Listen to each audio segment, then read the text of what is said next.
마태복음 우리 교회 표어를 오늘 한 주 더 설교하려고 합니다. 마태복음 24장, 5장, 6장은 예수님이 감람산에서 마지막 떠나기 전에 하신 유언의 말씀이라고도 말할 수 있습니다. 우선 마태복음 24장에는 마지막 때의 징조를 예수님이 말씀하고 2000년 전에 어떻게 지금도 그 말씀이 우리에게 유효하고 능력이 있잖아요. 2000년이라는 시간이 흘렀는데요. 또 마지막 때에 환란이 이 땅에 올 것을 주님은 말씀하셨습니다. 24장 마지막 부분에는 재림의 약속에 대해서 우리에게 말씀하셨습니다. 25장은 오늘 본문의 내용입니다. 26장에 보면은 예수님께서 유다에게 팔리시고 예수님께서 유다의 배신과 팔리시는 내용이 그곳에 기록되어 있습니다. 그 사이에 어떻게 보면 예수님이 마지막 유언이라고 할 수 있는 내용이 25장에 세 가지의 내용이 기록되어 있습니다. 첫째는 우리가 너무나 잘 아는 열 처녀의 비유입니다. 기름을 준비한 5 처녀와 기름을 준비하지 아니한 5 처녀, 신랑이 왔을 때 기름 준비하지 않은 5 처녀, 이를 갈며 후회하며 쫓겨났다는 거예요. 근데 5 처녀는 기름을 준비했다가 신랑을 기쁨으로 맞았다는 내용입니다.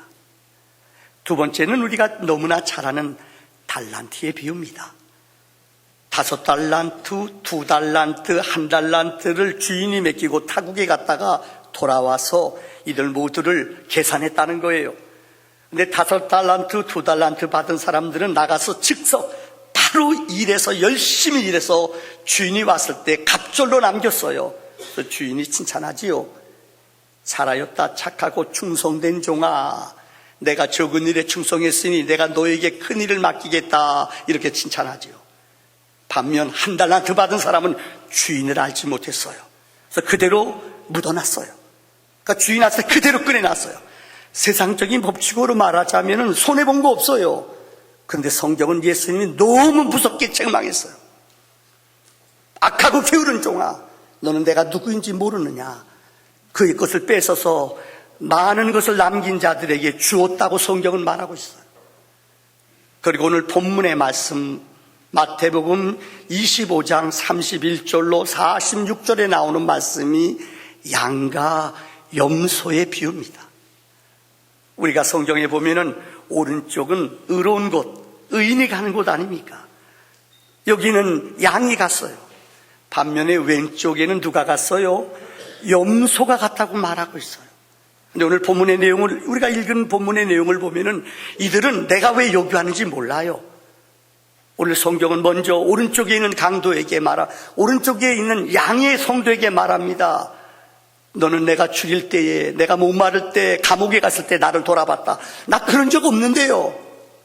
근데 주님이 뭐라고 말씀하세요?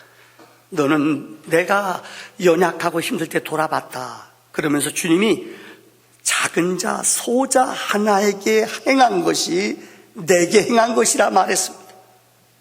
반면에 이쪽 왼쪽에 있는 염소를 향하여 말합니다. 너는 내가 줄이고 목마를 때 나를 돌아보지 않았다. 이 사람이 몰라요. 내가 언제 그랬어요, 주님? 난 그런 적 없어요. 주님 만난 적 없어요. 근데 주님이 말해요. 넌 소자 하나에게, 내 소자 하나를 돌보지 않고 나를, 작은 자를 돌보지 않은 것은 나를 돌보지 않은 것이다. 여러분, 저는 특별히 양은 우리 믿음의 성도들을 말해요. 양은 어떻게 인생을 살아가야지 되는가? 오늘 본문은 우리에게 3가지로 설명하고 있습니다. 첫째, 양은 작은 자를, 지극히 작은 자를 돌보는 자예요. 오늘 본문 40절의 말씀을 보세요. 임금이 대답하여 이르시되 내가 진실로 너희에게 이르노니 너희가 여기 내 형제 중에 지극히 작은 자 하나에게 한 것이 곤대게 한 것이니라 하시고, 첫째, 작은 자는 여러분 보잘것없는 자예요. 우리는 인생을 살아가면서 우리가 볼 때 보잘것없는 사람들, 이런 사람들을 우습게 여깁니다. 스펙이 없거나 외모적으로 좀 작거나 핸디캡이 있거나 아니면 좋은 직장을 안 다니거나 우리가 볼 때 별로 특징이 없는 사람들, 우리는 이런 사람을 작은 자라고 말해요. 우리는 이런 사람들을 경홀히 여기고 무시하고 멸시할 때가 많습니다. 여러분 안 그렇습니까? 우리 마음속에요, 교회 왔을 때도 교회에 왜소한 몸을 갖고 또한 초라한 옷을 입고 들어오면은 우리는 어느 때 문전박대할 때가 있어요. 우리의 모습이 그래요. 보이는 것 보고 사람을 판단하고 보이는 것 가지고 우리는 사람을 평가할 때가 너무 많다는 거예요. 성경에 보면은 다윗은 이새의 아들이었습니다. 하나님께서 사무엘을 통하여 사울이 악령이 들어 내가 하나님의 기름 부은 왕을 택하겠다, 너는 베들레헴에 있는 이새의 집에 가라고 말했어요. 사무엘이 그 집에 갔을 때 그 집 아들들이 모두 나왔습니다. 새 옷을 입고 너희 아들 가운데 기름 부을 왕이 있다. 근데 성경에 보면 8명의 아들이 있어 7명만 나왔대요. 엘리압, 아비나답, 삼마 안수하려는데 감동이 안 오는 거예요. 너희 집에 또 아들이 없냐? 있긴 있는데 걔는 너무 어려요, 작아요. 이거는 내 판단이에요. 주님이 그를 데려오라고, 이 사무엘이 그를 데려오라고 그랬어요. 그를 보자 하나님 마음에 합하여 그에게 안수했다는 거예요. 성경에 보세요. 성경에 기록된 예수님의 12 제자들의 스펙을 여러분 아십니까? 대부분 오부들이에요. 요즘 말로 말하면 공부도 제대로 못하고 예수님의 공생의 3년 동안 주님이 가장 관심 갖고 길렀던 제자들, 3년 동안 주님을 따라다녔던 제자들의 삶은 스펙이나 출신이나 어느 것 하나 자랑할 것이 아무도 없어요. 작은 자예요. 학개서를 보면은 여러분, 이스라엘 성전이, 솔로몬의 성전이 바벨론에 의해서 완전히 멸망당했습니다. 그로 이스라엘은 바벨론으로 포로로 잡혀갔습니다. 70년 만에 하나님의 약속대로 그들이 그 성에 귀환을 합니다. 이때 두 번째 성전을 재건한 사람이 수룹바벨이라고 성경은 말합니다. 그런데 도비야, 산발라, 이방 사람들이 성전 못 짓게 엄청나게 방해합니다. 그런데 학개와 스가랴라는 선지자가 하나님의 말씀을 통하여 이전을 건축하라고 말해요. 느헤미야 한 50일 동안 한 손에 칼을 들고 한 손에 여러분들 성전을 지었다고, 밤낮 지었다고 말해요. 성전을 지었어요. 근데 백성들 가운데 상당수 사람들이 이전에 솔로몬의 영광의 성전을 보았던 그들이 이 성전을 우습게 여겨요. 이때 학자는 이렇게 선포합니다. 누가 하나님의 성전을 경홀히 여기느냐? 누가 아마 솔로몬의 성전보다 두 번째 수룹바벨이 지은 성전은 3분의 1 규모밖에 안 돼요. 초라해요. 그러니까 사람들이 실망하고 슬퍼해요. 학계는 말해요. 성전이 중요한 게 아니라 거기에 하나님의 법궤가 있고 하나님의 은혜가 있다는 거예요. 누가 성전을 무시하느냐? 우리는 눈으로 보는 것으로 많은 것들을 판단한다는 거예요. 두 번째, 작은 자라는 뜻은 헬라 말로 보면 두 번째 단어가 중요하다는 뜻이에요. 작은 것이 귀중하다는 거예요. 야고보서 3장 5절에 보면은 이와 같이 효도 작은 지체로 돼 큰 것을 자랑하도다. 보라, 얼마나 작은 불이 얼마나 많은 나무를 태우는가. 여러분, 우리 몸 가운데 혀는 작은 거 보잘것없는 것 같아요. 근데 이 한 입 가지고, 이 입술의 열매 가지고 얼마나 많은 사람을 살리고 죽여요. 어떤 역사가는 인류 역사상 전쟁에 죽은 숫자보다도 입으로 죽인 숫자가 더 많다는 거예요. 누가 혀를 우습게 할 수 있어요? 작은 지체로 돼 우리 몸을, 우리 인격을, 생각을 좌지우지하는 게 혀라는 거예요. 독일의 출신이었던 슈마라는 분이 있습니다. 이분은 히틀러 독일 오리움 당할 때 영국으로 망명해서 영국에서 학자로, 교수로 유명한 사명을 감당한 사람이 슈마호라는 교수가 있습니다. 이분이 쓴 책 가운데 작은 것이 아름답다라는 책이 있습니다. 한번 따라할까요? 작은 것이 아름답다. 이분의 책은 정말 지금까지도 많은 사람들한테 알려져요. 이분은 노년에 특별히 환경운동가로 사역을 더 잘 감당했어요. 이분이 그 책에서 주장하는 거예요. 작은 것들을 인간들이 경홀히 여기면 안 된다는 거예요. 나 하나쯤 내가 이 법 이기면 어때? 내가 이거 버리면 어때? 이런 거 하지 말라는 거예요. 오늘 우리 인류의 재앙, 사스, 요즘 중국에서 일어난 질병 아실 겁니다. 이 사스보다 몇 배는 폭탄, 메가톤급이에요. 이런 것이 왜 왔는지 이분은 미리 예언했어요. 인간들이 하나님이 허락하신 자연의 법을, 하나님이 허락하신 자연의 원칙을 인간들이 마음대로 부숴버리고 창조의 영을 잊어버린 거예요. 여러분 기억하세요. 요즘 몇 년 동안 여러분 느낄 거예요. 아마 이제 겨울은 계속 이럴 겁니다. 눈이 안 와요. 춥지 않아요. 기억하세요. 근데 우리는 몰라요. 최근에 몇 년 동안 되어진 이 지구가 지금 1년마다 몇 도씩 뜨거워진다는 얘기 들어보셨어요? 남극에 지금 여러분들 펭귄들이, 백곰들이 갈 데가 없어 울고 다닌대요. 왜? 얼음이 녹아지는데요. 이유가 뭐예요? 인간들이 작은 것들을, 하나님이 허락하신 자연들을 경홀히 여기며 마음대로 없앴다는 거예요. 여러분, 작은 것을 지키며 작은 것을 소중히 여기는 지혜가 있어야 되는 줄 믿습니다. 세 번째로, 작은 자라는 말의 뜻은 도움을 받을 수 없는 자. 쉽게 말하자면은 내가 저 사람한테 무엇을 베풀었는데 아무리 봐도 저 사람이 나한테 이걸 갚을 것 같지 않아요. 이런 사람이 작은 자라는 거예요. 목사지만 제가 이 정도밖에 안 돼요. 군목생활 30년 하다 보니까는 뭐 아는 분들, 지인들이 많잖아요. 근데 그분들이 청첩장이 많이 와요. 내가 갈등하는 거예요. 야, 이거 가야 될까? 안 가야 눈 한번 찔끔 감으면 되거든요, 사실은. 여러분 안 그러세요? 목사님 갈등이 많아요. 우리 아내랑 저랑 요즘 갈등 갖는 게 이거예요.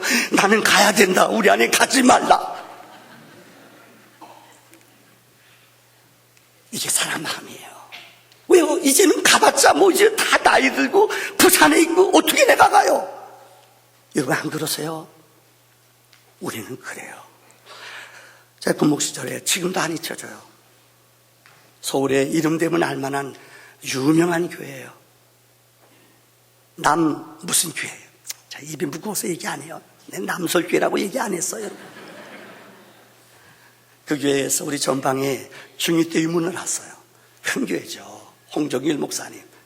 근데 목사님이 그날 못 오셨어요. 부교육자하고 왔어요. 근데 제가 그때 중2 목사였어요. 83년도 군목 처음 시작했을 때. 근데 그때 그 교회는 남설교회라 큰 교회예요. 그분이 장관 부인이래요. 여전도 회장이요. 장관 부인이요. 전이 아니고 현직이요. 근데 이분이 와가지고 저한테 반말하는 거예요. 나 뚜껑 열렸어요. 와, 그러면 안 돼요. 장로님 가족이랬는데 젊은 목사라고 우습게 하는 거예요.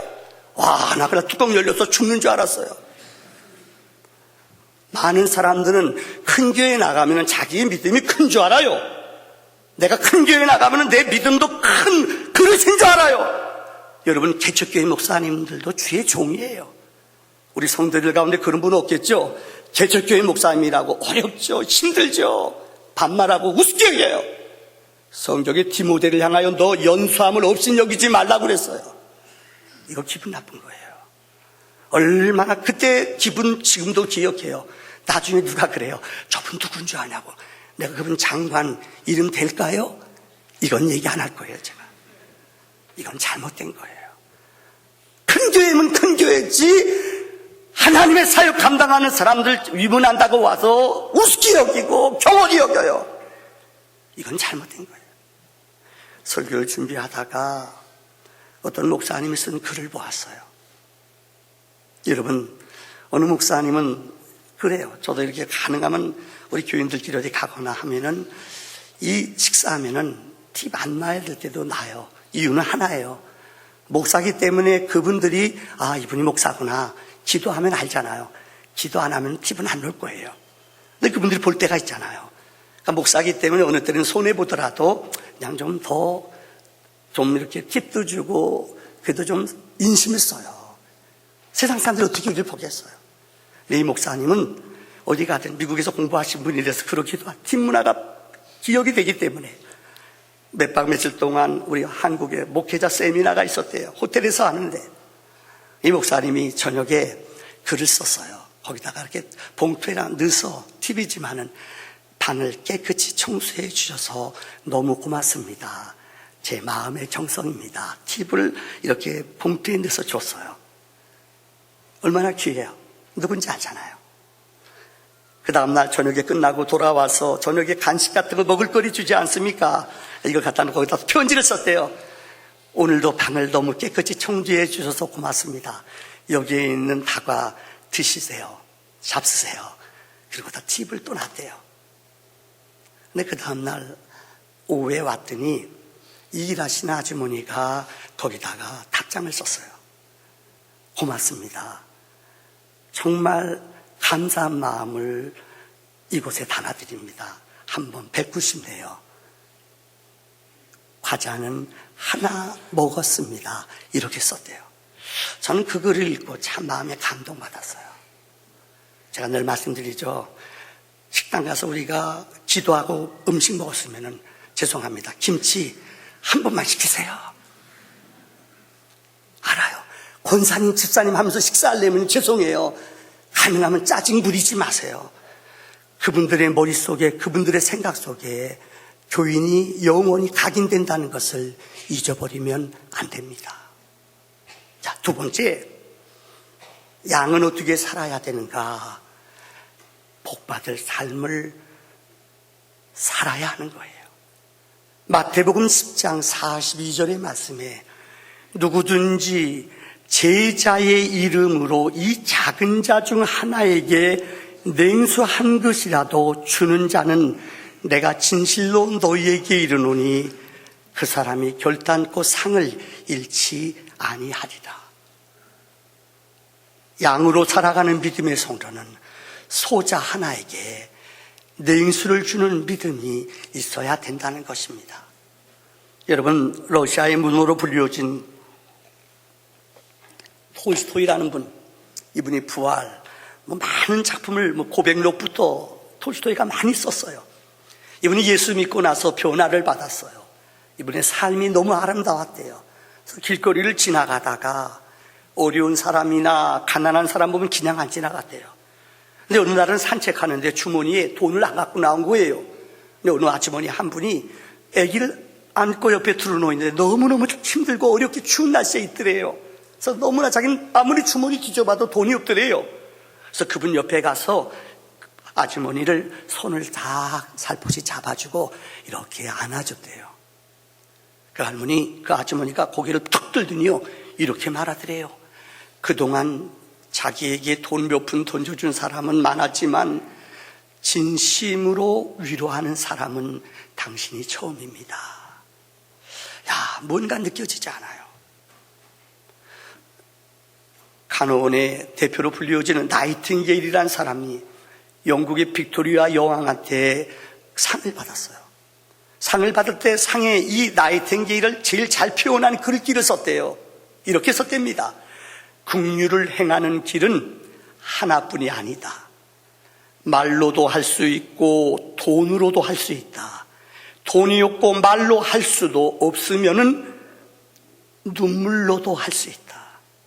함께 울어주고 함께 아파하고 함께 고통당하는 것이 진정한 작은 자를 섬기는 성도의 믿음이라는 거예요.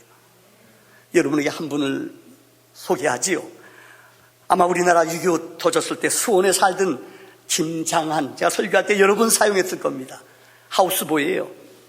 근데 이 퍼커라는 상사 한 분이 그때 미군인데 하우스보이로 일했는데 얼마나 걔를 잘 보고 사랑했는지 이 아이를 미국으로 공부시켜 주겠다고 데리고 1년 후에 수속박으로 데리고 갔어요. 파커라는 분은 놀라운 일이 결혼도 하지 않았어요. 총각이에요. 미국은 군대 갔다 오면은 나라에서 이렇게 군대 이 대학을 공부를 공짜로 시켜줘요. 그래서 이분이 학교 선생님이 됐어요. 근데 이 어린 초등학교 다니는 어린아이, 콜리지의 어린아이, 김장한이라는 아이를 미국으로 데려가서 공부시킨 사람이에요. 김장한 그때 떠날 때 수원에서 가족과 이별하는 거 아니에요. 어린아이인데 부적 가져갔대요. 어머니가 부적 여기다 몇 개씩 부적 가져갔대요. 그런데 미국 가서 공부하는데 이 미국의 학교가 기독교 학교예요. 미국의 학교 가서 공부하는데 이 기독교 학교에서 성경을 배우면서 예수를 알고 주님을 영접하고 그곳에서 신학을 공부한 거예요. 그래서 부인을 만났어요.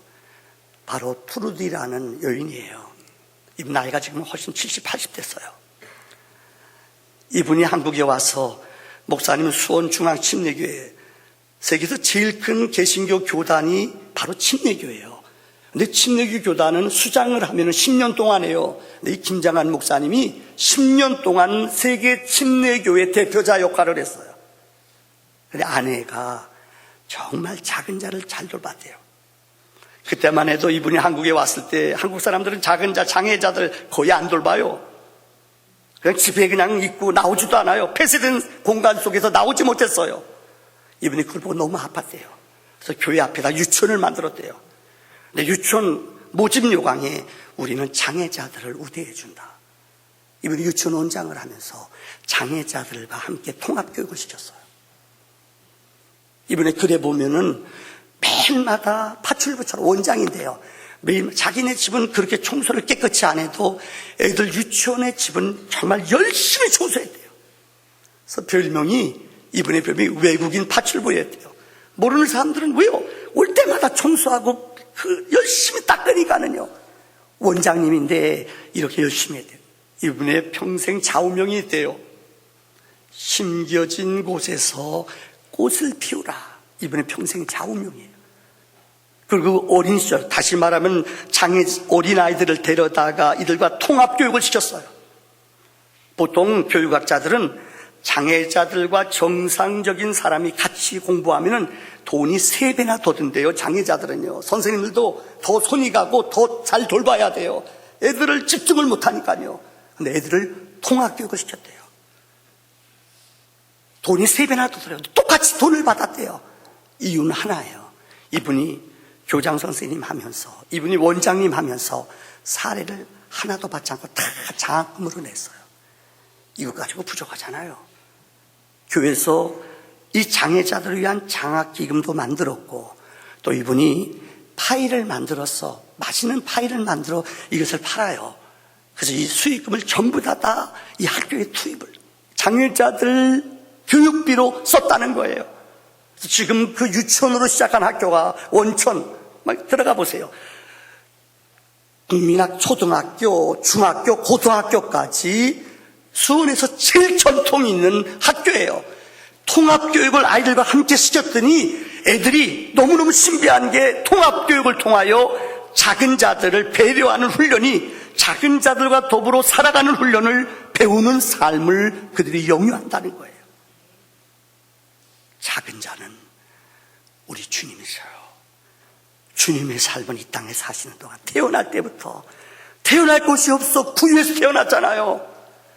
성경의 미가서의 말씀처럼 그분은 여러분 스가랴의 말씀처럼 나귀를 타고 오셨다고 말씀하잖아요. 가장 작은 땅 베들레헴에서 태어났다고 그랬잖아요. 왜 성경의 가장 낮은 곳, 가장 작은 곳, 가장 별볼일 없는 곳 갈릴리에서 예수님 사역하셨을까요? 이유는 하나예요. 예수님은 작은 자에게 관심을 가지셨다는 거예요. 이제 결론의 말씀을 드리려고 합니다. 여러분 한번 다 같이 읽어볼까요? 시작. 나눔은, 다시 한번 시작. 미국의 하버드 대학의 유명한 의사이신 이 데이비드 맥클라렌이라는 교수님이 얼마 전에 재미있는 글을 썼어요. 임상에서 몇십 년 동안 이분이 판정을 내린 거예요. 이게 뭐냐? 남을 도와주는 사람은 몸에 좋은 면역체가, 우리 몸에요, 균을 이겨낼 수 있는 좋은 면역체가 50%가 더 증가한대요. 남을 봉사하고 남을 구제해주고 도와주는 얼마 전에 제가 이 타임즈에 나온 내용이에요. 9.11 테러가 일어나고 정말 얼마나 많은 사람들이 세무료 사람이 나타나 몇천 명이 죽었잖아요. 한 사람은 두문불출하고 남편 세상 떠났다고 집에서 안 나오는 사람이 있어요. 한 사람은 술 먹고 마약하고 인생 낭만하고 사는 사람이 있어요. 근데 세 번째 그룹이 있대요. 누군지 알아요? 그들끼리 모여 기도하기 시작했어요. 화요일마다 그들끼리 모여 더 어려운 사람들을 돕는 자원봉사하는 일을 하기 시작했어요. 근데 그들에게 기쁨이, 슬픔이 잊어지고 평강이 그들의 마음을 움직인다는 거예요. 여러분, 나누어주고 베풀면은 내 몸에 하나님이 허락하신 은혜가, 능력이 임하는 줄을 분명히 믿습니다. 미국의 심리학자 칼 매닝거라는 분이 이런 말을 했어요. 나누는 삶은 우리의 신체뿐 아니라 마음도 건강하게 만들어준다고 말씀했어요. 그래서 잠언 19장 17절에 가난한 자를 불쌍히 여기는 것은 여호와께 꾸어드리는 것이라고 했어요. 여러분, 가난한 자를, 연약한 자를 돕고 나누는 것은 정말 하나님께 꾸어주는 거예요. 올해 우리 교회에서 시작한 반찬 나누는 걸 해요. 15가정. 정말 우리 숙국, 우리 교회 집사님이세요. 숙국 어딘지 알죠? 여러분들 꼭 거기 가세요. 574번 종점 앞입니다. 우리 집사님이 정말 정성껏 반찬을 만들어 주셔요. 매주마다 15만 원씩. 얼마예요? 하여튼 그 15집 우리 4분의 자원봉사자들이 그 집에 가 반찬 나눠줘요. 제가 보고를 받아요. 정말 혼자 사시는 할머니, 혼자 사신 할아버지, 우리가 주는 반찬 그거 기다리고 있대요. 갔다 온 사람들이 보고해요. 우리가 우유를 매달 70만 원어치 동해에서 어려운 어른들을 찾아가서 우유를 나누어 줘요. 여러분, 이것은 주님의 명령이에요. 이것은 생명을 나누고 하나님의 기쁨을 나누어 주는 영적인 의식이 바로 이런 거라는 거예요. 성경에 보세요. 열왕기상 17장에 삿과 가부 이야기가 나옵니다. 아방과 이세벨이 너무나 죄악을 많이 범해요. 그래서 엘리야 선지자가 나가서 아방한테 당신은 하나님을 떠나고 하나님이 싫어하는 일을 행하니 하늘의 문을 닫을 것이다. 그래서 3년 반 동안 비가 오지 않았다고 그래요. 엘리야도 먹을 것이 없었어요. 그래서 사르타 지역에 가서 과부가 있어요. 아들 하나밖에 없어요. 자기가 마지막 먹을 것 밀가루 한 줌과 기름 조금 남은 병이 있어. 이것 가지고 마지막 먹고 자기는 죽으려고 그랬대요. 근데 누가요? 엘리야가 가서 나에게 먹을 것을 다오. 근데 사르타 과부는 자기에 있는 마지막 먹을 것 하나, 이것을 아낌없이 떡을 만들어 그에게 주었다고 그래요. 성경은 말합니다. 3년 6개월 동안 하늘에 닫히고 비가 안 올 때까지 그 사르타 과부의 집에는 떡반죽 그릇이 마르지 않았어요. 밀가루가 늘 넘쳐났어요. 기름병이 늘 채워졌어요. 전능자 하나님이 은혜를 부어주신 줄을 믿습니다. 우리가 너무나 잘 아는 오병이어의 기적, 베세다 광야에서 예수님이 아침부터 저녁까지 말씀을 가르치셨어요. 해가 지고 저녁이에요. 주님이 그들에게 말해 너희가 먹을 것을 줘라. 빌립은 200데나리온이 있어야지 먹을 텐데요. 그 돈 없어요. 그들이요. 가게도 없어요. 근데 주님이 너희가 주어라. 안드레는 주의 말씀을 믿었어요. 무리 속에 들어가 너희들 가운데 가져온 거 없느냐 돌아다니는데 어린아이가 가져온 도시락이 있어요. 어떻게 해요? 떡 5개, 물고기 2마리 적은 것을 주의 손에 드렸어요. 그랬더니 성경은 말해요. 장정만 5,000명이 먹고 12광주리가 남는 기적이 있었다는 거예요. 사도행전 10장에 여러분 가이사라의 총독이었던 로마 사람 누구예요? 고넬료라는 사람이 있어요. 성경은 하나님이 그를 기억하셨어요. 2가지. 그는 기도하는 사람, 또 하나 구제하는 사람. 하나님은 기도하고 구제하는 이방 사람, 로마의 백부장 가이사라의 총독인 그에게 하나님은 환상 중에 욥바에는 베드로를 찾아가게 하여 그 종들을 통하여 베드로를 통하여 그 집안이 온전히 은혜가 구원이 많은 믿음의 가정이 되었어요. 사도행전은 28장으로 되어 있습니다. 사도행전 28장 가운데 예수님이 친히 우리에게 가르쳐준 말씀, 예수님이 하신 말씀이 딱 한 구절 나옵니다. 이게 사도행전 20장 35절입니다. 다 같이 한번 읽어봅시다. 시작. 주는 것이 아멘. 이건 주님의 말씀이에요. 오늘 저는 여러분에게 설교 본론을 동영상 하나를 보여드리고 마치려고 해요. 우선 동영상 보기 전에 아마 여러분 철가방 우수씨라는 영화가 나왔어요. 이분은 54살에 세상을 떠났더라고요. 홍천에서 정말 어린 적에 엄마 아빠가 그를 버렸어요. 그래서 고아원에서 자라났어요. 학교 다니는데 학교 선생님이 애들 앞에 혼내는 거예요. 아까 보셨죠? 영상이 나올 겁니다. 부모 데려와. 난 부모 없어요. 그리고 어린 시절에 뛰쳐나왔어요. 무작정 서울로 올라와서 서울역 앞에서 동냥했어요. 깡패한테 붙잡혀, 양아치들한테 붙잡혀 도둑질하는, 예, 그래, 괜찮아요. 잠깨라고 하는 겁니다, 여러분들. 그래서 거기서 소년원의 감옥에 갇히게 돼요. 어린 나이에. 근데 어느 날 그 감옥수에 소년원에 머물러 있는데 잡지책 하나를 봐요. 잡지책의 내용이 뭔가 하면은 소년, 소녀 가장의 내용이에요. 두 아이가 살아가는데 둘째 동생은 꼽추예요. 형은 운동을 참 잘하는데 운동하고 싶은데 야구 클럽가 없어요. 이 글을 보고 감옥에 갇혀있는 김우수라는 사람이, 청년이 자기 있는 돈을 다 모아가지고요 거기서 보내줘요. 이렇게 썼어요. 내 마지막 남은 돈을 털어서 아이에게 후원금을 보냅니다. 보냈어요. 그런데 여러분, 한 달 후에 답장이 왔어요. 이 아이한테, 소년, 소녀 가장인 이 아이한테서 편지가 온 거예요. 뭐라고 왔는가 하면은 이렇게 왔대요. 자기는 누군가 감사하다는 말을 들어본 적이 없는데 그 편지를 붙잡고 이 아이가 뭐라고 편지 왔냐면은 나도 야구부에 들어가서 운동을 열심히 해요. 더군다나 내 동생은 꼽주 때문에 사람들 앞에 나가기 싫어했는데 어깨에 매는 가방을 사줬더니 이제는 활기치며 다닌다는 거예요. 이 편지를 붙잡고 그렇게 울었대요. 그래서 결심했대요. 내가 앞으로 나가면은 정말 어려운 사람들을 위해서 살아야겠다. 배운 게 없고 아는 게 없잖아요. 그래서 짜장면 배달하는 사람이 됐어요. 배달.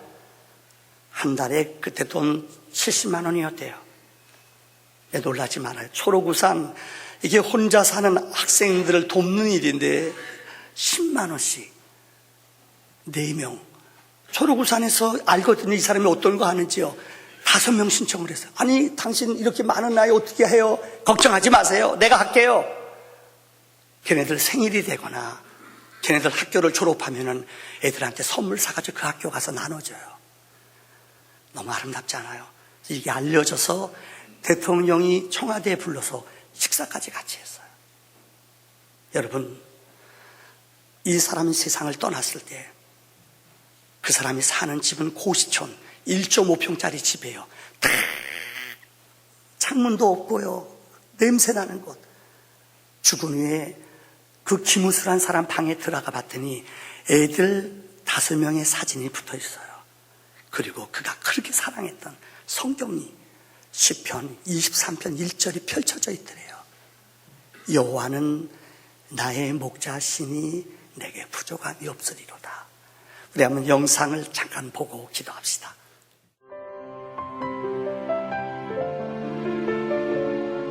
오늘 당신은 행복합니까? 네. 출발했는데요. 맛있겠다. 젓가락. 전 행복합니다. 예? 이번 달 후원자를 한 명 더 늘리신다고요?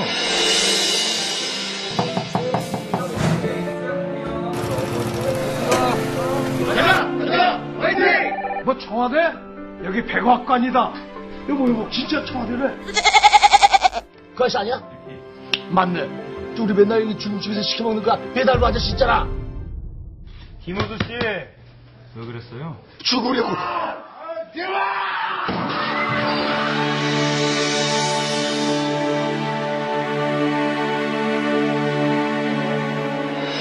근데 이놈이 부모님 모시원하니까 내려줘. 아빠 본 적도 없고 얼굴도 모르는데 어떻게 내려와요? 일단 정규직 아니시고 거주지도 고시원이라 보험 가입 어려우시겠네요. 이 아이들 다 내 아이들이야. 가진 거 없이 고시원 살지만은 나 잘못되더라도 약속 지키고 싶습니다. 지나는 생일 선물로 뭐 받고 싶대요?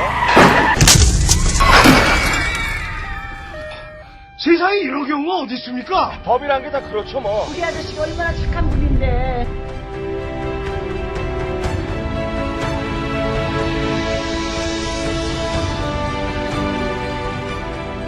세상에서 가장 낮은 사람들, 이들이 내 친구이자 가족이다.